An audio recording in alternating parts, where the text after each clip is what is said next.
There are a lot of people that are doing advanced robotics, that are doing automated storage and retrieval systems that are very expensive. And those are fine if you have big companies can afford it. But over half of the distribution centers in this company are not big companies. And so what we've said is we're going to make people more efficient. The Industrial Sage Executive Series, sharing the stories behind game-changing executives, their organizations, and insights into today's industry challenges. Well, hello and welcome to today's Industrial Sage Executive Series. I am joined by Jack Peck, who is the president and CEO of FastFetch Corporation. Jack, thank you so much for joining me today on the Executive Series.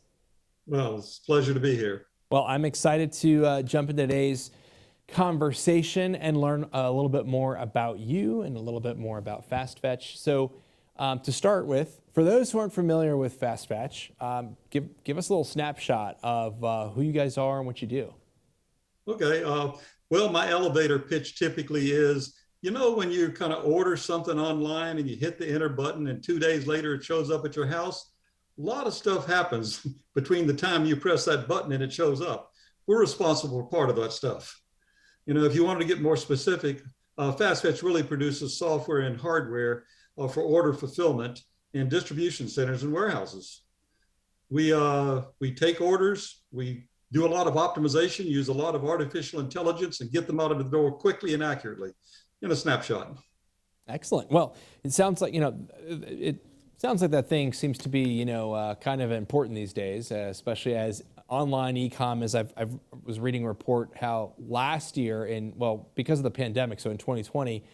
Like the increase, it went up by like 40% or something like that. So I think we're gonna have some great things to be able to unpack here in the rest of this episode. But before we really dive into that, I want to know a little bit more about you. I want to know more about Jack. I want to know, take me back, like how did you get into this space? Was it something that you studied in school? Was it as a kid you were tinkering around with it? Like what was that?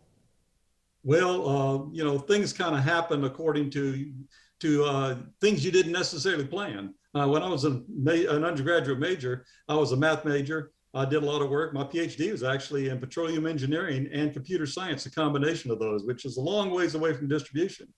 Just a little bit, yeah. And so, but you learn a lot about computers, you learn a lot about people, you learn a lot about research, innovation, entrepreneurship, all of those things, regardless of what the field is. When I went to Clemson University as an assistant professor, I looked for opportunities to do research. And some of those opportunities were brought to me by other people outside the university. And so I kind of played on that and did a lot of work in social services, did a lot of work really for the governor's office. I did a lot of work in Medicaid, the health department, did a whole bunch of work in the mental health. And that was primarily database work. Then around 1987, my kids were getting to the age where I was going to have to put them through college. And I said, I better start earning some money outside the university.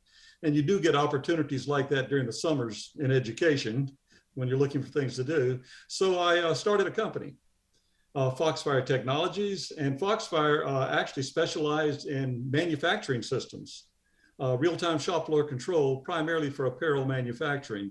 Well, when apparel and textile started moving offshore to the islands and to Central America, and now, of course, to Asia, that opportunity started to dry up some. So we transformed the company into really distribution. Distribution still remains in this country because you want to really get the distribution centers close to the customers. And so I transformed myself into that. Now, Foxfire continued on, did very, very well, sold the company in 2007 to pull out the opportunities within Foxfire for doing a lot of research into really order fulfillment. And so pulled that out, formed a new company called FastFetch Corporation, where we are today, and have concentrated on that. As it works out, about 60 to 70% of the labor in a distribution center is in the area of order fulfillment. So if you want to really help out in terms of getting things out faster and getting more done with the same people, that's where you concentrate your efforts. Yeah, absolutely. So I kind of want to go back a little bit, with your story when you said you're at Clemson, and I'm not going to hold that against you. Sorry, Georgia fan here. No. No, I love You don't Clemson. be happy with Clemson nowadays. I bet. So, you know what? You know, you said, hey, listen, I need to make this change, and you know, walk me through a little bit of that decision-making process from I'm going to go start my own business. That's a big jump. It is. I kind of had that entrepreneurial spirit. We didn't call it that back in those days. Really, when I was a graduate student. When I was a graduate student, I started a company and did a lot of work. That was back in Louisiana, back in Lafayette, Louisiana. Did a lot of work in that area. I did a lot of consulting for Shell Oil, for Dow Chemical Company, solving hard problems, and as an undergraduate and a graduate student. And then when I came to Clemson, it was encouraged to do things outside the university in the area of research. Applied research is primarily what I do, and continued to do that. Matter of fact, I started the computer science department outside the mathematical sciences department at Clemson. And because mathematics, although I was a mathematics major back as an undergraduate, not everything is mathematics in computers. There's a lot of opportunity for things that are non-mathematical. And so I broadened my perspective, got into more applied areas as I'm doing today. Excellent. So, but you know, what was that moment though? Like when I'm assuming you were pondering though, right? For a while. Hey, maybe I should do this. Maybe I shouldn't. Should I not? And then, you know, stability, and then all these different things, these roadblocks. Yeah. But Well, there becomes a moment, I think, when every entrepreneur says, you know what? I got it. I'm going to do it. I'm going to go do it. yeah. Well, you know, leaving the university was one of the moments, I suppose. But even before that, it became really clear that I could not do all of the things I wanted to do on a university salary. I mean, at one point in time, I had a son at Carnegie Mellon. I had a daughter at Davidson. My wife was at Emory, working on an advanced degree. And I had another son at the Naval Academy. Now, he kind of paid for himself on the 5-year plan after graduation, but the sum of the tuitions exceeded my take-home pay from the university. So all of a sudden you say, I got to do something here. I got to make a change and do some things that I'm really not accustomed to doing. And so I made that change at that point. Really, when I took early retirement from the university, I was able to then devote 100% of my efforts to a new business. Yeah, no, absolutely. And you know, you fast forward, 2-3 years, and you know, look at this. I imagine it feels like that, right? Absolutely, and it was a good move. That's awesome. So, so let's talk a little bit about over your journey. You know, typically there's a lot of experiences, a lot of ups and downs, a lot of challenges, but also a lot of achievement. Is there something that comes to mind, a particular milestone that you overcame, or maybe somebody, a mentor, somebody that's really helped to kind of like help shape you to help to bring you to where you are today? What comes to mind? Gee, that's an interesting question. I guess it really, the two people had the most influence, I think, in the early days. One would be my major professor in graduate school, who was really a pioneer in the computer field. And I got to do some things as an undergraduate that most undergraduates in around the country could not do. There were no computer science programs. And so, but he had the ability to really inspire others. And I was one of those he inspired, I'm sure. The second was probably a gentleman who was the head of the Appalachian II District Health Department. And when I was at my early days in Clemson, he came to me and said, look, I have an idea where we really ought to link together all of these state agencies with a common system, with a database using online terminal access. And there weren't terminals back in those days. So we had to develop a lot of software to make all of that come together and have all the state agencies working together. And that was a research project, but he gave me the inspiration to do things that had not been done in fields I had not ever worked in, and learn a lot in the process. That's awesome. So it sounds like, and I'm beginning to see now, it's helpful to see, the evolution and where now, what you're doing over at FastFetch. Let's kind of jump into that a little bit now. What are some of the big challenges that you're seeing in the industry? Okay, that's a good question. Well, e-commerce is the big one, of course. And as you pointed out early on, COVID kind of accelerated that whole move toward e-commerce.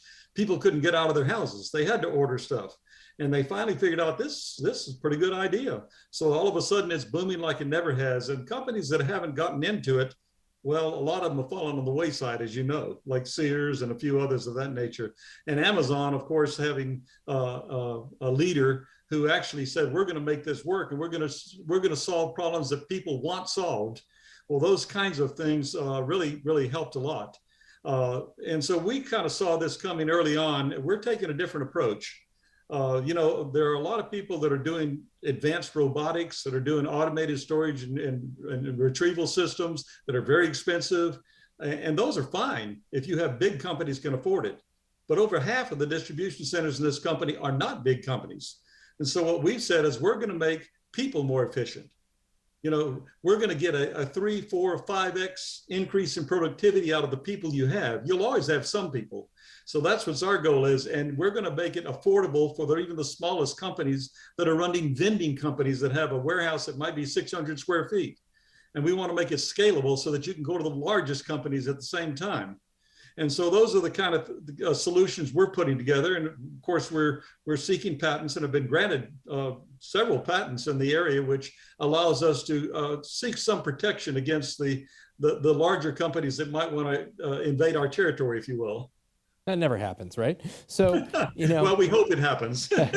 So what are some of the learnings or some things that have, with the pandemic, for Fast Fetch as a company and with the industry in general that kind of you've learned and you've seen?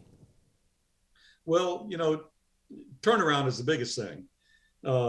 People get an order in, it has to be picked very, very quickly and accurately, which means that you can't, if I have a warehouse, for example, that's 2 million square feet, well, it takes over an hour just to walk the perimeter of that warehouse. And if I have an order that requires a little of this and a little of that, and it's all over the place, I can't be walking around just picking stuff up out of the shelves and putting it in a box. That ain't gonna make it if I have, 100,000 orders a day. I can't have 100,000 people in my warehouse doing that or 50,000. So you have to have very clever techniques and do a lot of optimization, do artificial intelligence in order to guide people through the warehouse in a way that they can pick many orders with one trip through the warehouse, so that we will do a lot of optimization. If we're using a cart, for example, that might have 50 orders on it, I'd like to select those 50 orders out of many, many thousands so that I will minimize the walking through the warehouse to pick them. And so those are the kind of solutions we're doing. There's a lot of mathematics behind it, actually. And I can only imagine. Yeah. And so those are the kind of problems we like to solve. They're not traditional go get it problems. They're, go be very clever in how you do it. Yeah. Where do you see the industry going from here? I mean, obviously, hopefully the pandemic, whether we're over to the middle, or who knows, right? Where do you see things going now that we've kind of gone through COVID? One of the things that I see coming are drones. There's been a little bit of talk about that over the last few years, but people want not 2-day delivery, they want same-day delivery. If you're going to do that, you're going to have something like a drone that, in big cities in particular, to be able to take the items to the customer. And in order to do that, the distribution centers are going to have to be within about a 50-mile radius of the customer, because they have to go out there and come back. Well, if you're doing that, if you have to have distribution centers, you're no longer going to have one on the East Coast, in Chicago, and then the West Coast. You're not going to no longer have those. You're going to have micro fulfillment centers. You're going to have distribution centers, smaller ones, all over the place, within, like I say, a 50-mile radius of the customers. And if you're doing that, you can't afford really expensive technology. You're going to have less expensive technology that can be replicated in these smaller distribution centers. So that's where I see things as going. Yeah, and you see a little bit of that even with some of the, we've had retail stores which have been doing that for years, right? So I see retail stores, right now there's something called omni-channel fulfillment. And with omni-channel, it started out saying we're going to have the retail stores do a little bit of distribution because the clerks aren't always busy. They're going to fill some orders and ship them out. I see it happening just the opposite. I think you're going to see distribution centers doing a little retail, and primarily acting as showrooms for the products. And so what we're going to be seeing now is a transformation of retail into distribution. That's where I believe is happening. I think absolutely, and I think it's interesting too when you've got there's a whole challenge with how it's interesting. I think how retail has before COVID, right? There's been a big shrinking of it. E-com has been on the rise, and you look at stories like traditional like malls, malls across America that are now just abandoned. Here in Atlanta, there's several that have been shrinking and shrinking and shrinking, and the question has been, well, what's going to happen to that space? How can, something's going to happen and revitalize. Do you think maybe that's an answer? It's from a micro fulfillment standpoint where that's the deployment piece from, you're talking about drones and being able to deliver those to, people if you're within that 50-mile radius, that possible solution right there. Absolutely. And I think that's what you're going to see. You're going to see those big retail stores and malls, as you say, being transformed into distribution centers. And and they're already 50 miles apart in major cities. So it's not going to be that big of a deal to have a drone fly out of there to the customer in the larger metropolitan areas. It's going to be a long time before you see it in Montana and Idaho. Yeah. But that's not where most of the people are. Well, that's super interesting. Talking about drones and all that, we've had some previous guests that have talked about how they're deploying drones for inventory inside warehousing. They're outfitting with using some computer visioning technology, or even outfitting with RFID scanning. And I think it's an interesting application, but it's certainly as time goes on and the cost of this technology drop, I think probably the biggest hurdle right now is power, and from a payload perspective. What can you move? If you've got big, heavy things, that's a little bit of a problem. The weather is also another little bit of a challenge. It is. But and then the FAA is probably the biggest. But anyways, that's yeah. Well, I guess an example of what I'm kind of saying is that many people go to computer stores. Your retail computer store, I won't name them, but they'll go to a retail computer store, they'll see what they want, and they'll go home and order it online, won't they? Yeah, exactly. Yeah, or do it while they're there in the store, right? Absolutely. And so, as I say, retail stores are going to have to start doing distribution, and they're going to have to be competitive. The clerks are not very good order fulfillment people. They're good clerks, in the retail stores. And so I think you're better to leave the systems and the personnel. They will have skills really in distribution more so than clerks, or salespeople. Yeah, that's I think that's cool to think about. It's like the Jetsons, but on a smaller scale, where you're going to see packages and things flying around and all that good stuff. But